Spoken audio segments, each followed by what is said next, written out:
What is going on, guys? DBG here. In this video, we are going to be talking about the 7 new playoffs cards that were added today in NBA 2K19 My Team.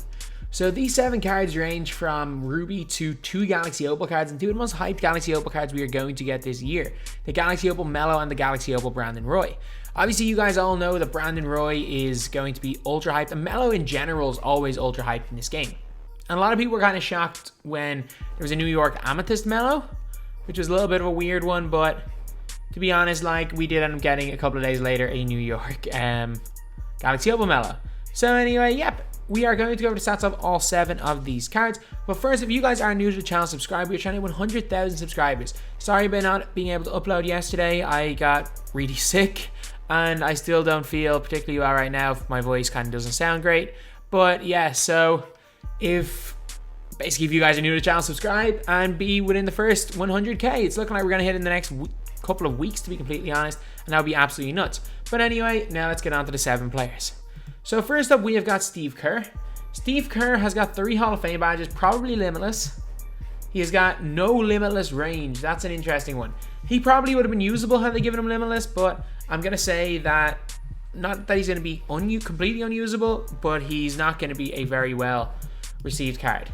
He's also, if you're looking at stats wise, he's 6'3", so he's not like the tallest point guard in the world. However, he's got a 99 open shot 3, he's got a 95 open shot mid. He's got really good speed, ball, and acceleration.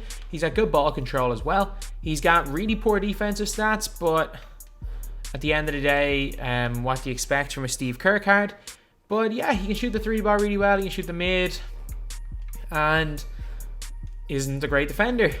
Exactly to be expected. However, he is quite fast and he could be a very fun card to use, to be completely honest. He could be like a really poor man Stephen Curry. Now we're at the Knicks man Exel, who's a little bit undersized, to be completely honest, at 6'1". He's got 4 Hall of Fame badges, and again, none of them are limitless. He doesn't even have any Hall of Fame shooting badges, and at this height you kind of need limitless range to be really effective. I'm not kidding, because you gotta space the floor out, you gotta make the floor bigger, and if you don't have limitless range at this height, you're not gonna be the best card in game. Although stats wise he is really good. 97 open shot mid. You can't complain about that rating. It's 97. It's still absolutely incredible.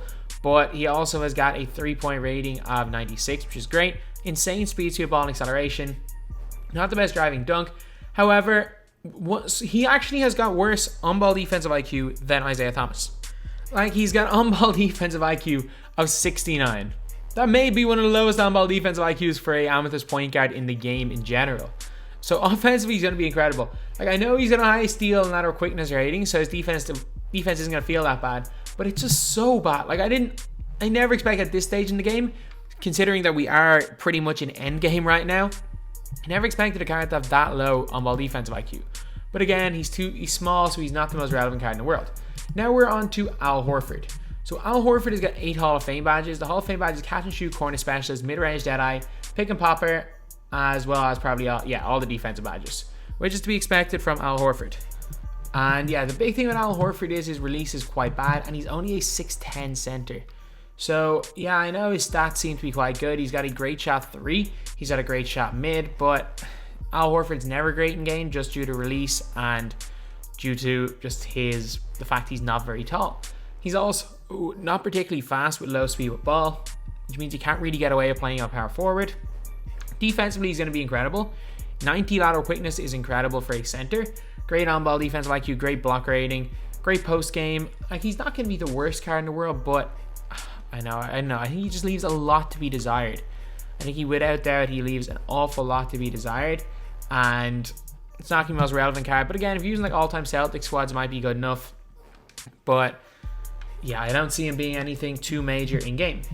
Now we are on to the last 4, who are all kind of going to be great cards. First up is Karl Malone, and it's just a pity that we already have a much better Karl Malone. So this Karl Malone has got 13 Hall of Fame badges.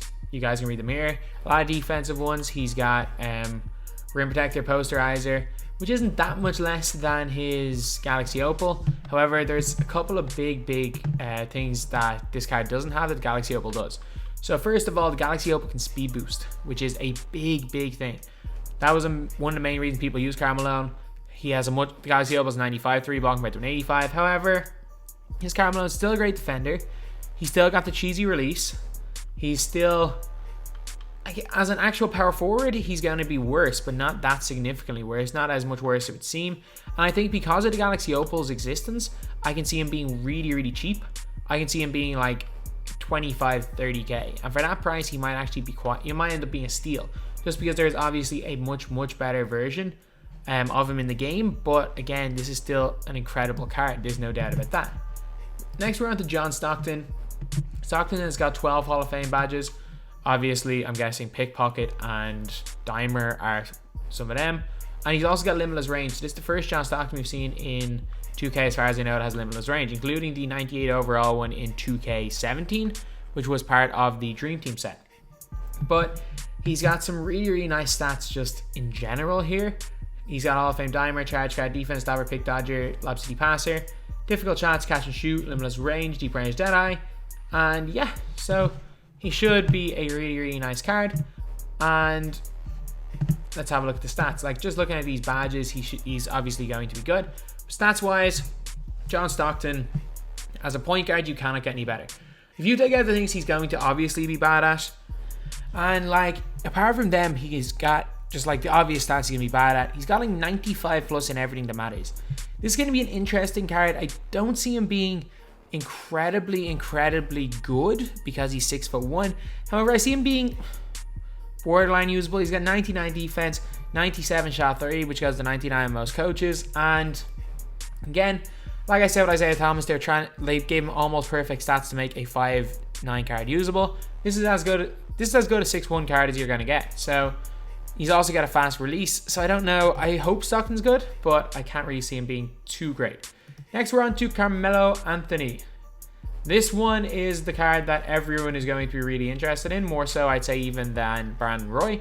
He has got Hall of Fame, 18 Hall of Fame badges. Obviously, he has Limitless, Posterizer, Run My Fast Break, Pickpocket, Pick Dodger, Bruiser, Pick and Roll Maestro, got Gold Defense Stopper for some reason, Anchor Breaker, Post Spin Ignition, Acrobat, Tireless Score, Pick and Popper, well, all the shooting badges.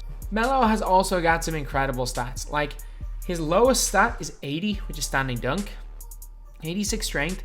He has got, passing vision, which is only 64.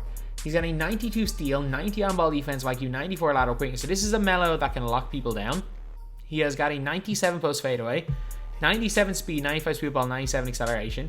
He's got 98 three-point shot, which obviously goes up to a 99 with nearly every coach.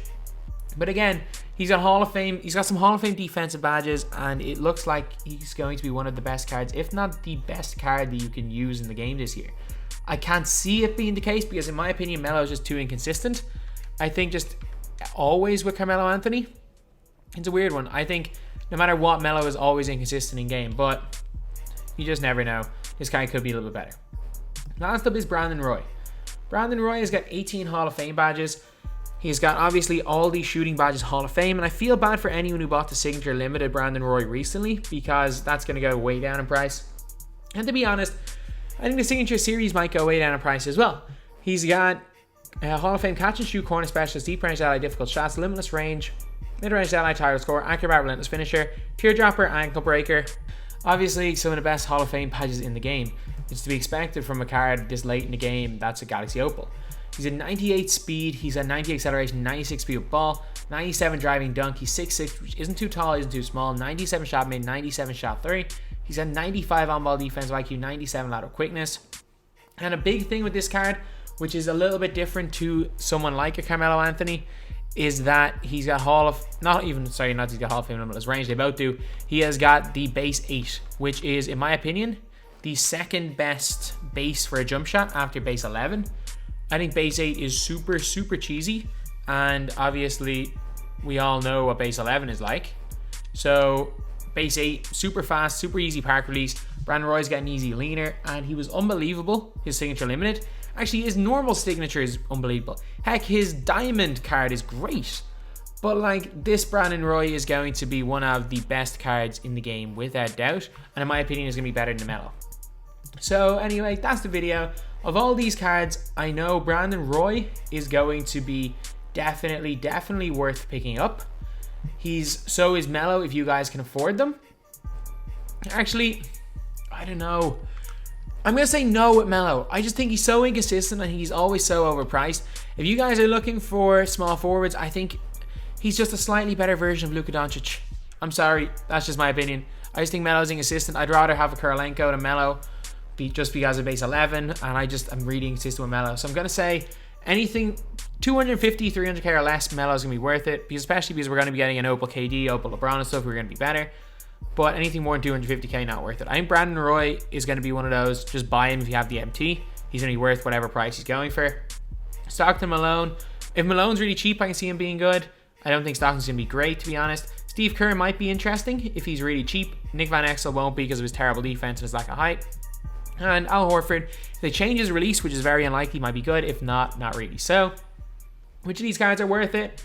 I'm going to say Brandon Roy, definitely. Karl Malone, if he's cheap. Stockton, if he's really cheap, maybe. And no, actually, if you're thinking about usable in God squads, it's only really going to be Brandon Roy and Melo. And I think Melo is just going to be, I think it's just going to be better cards for cheaper than Melo. They're going to be released later in the year. I mean, that's the video. Thank you guys for watching. Please like, comment, and subscribe.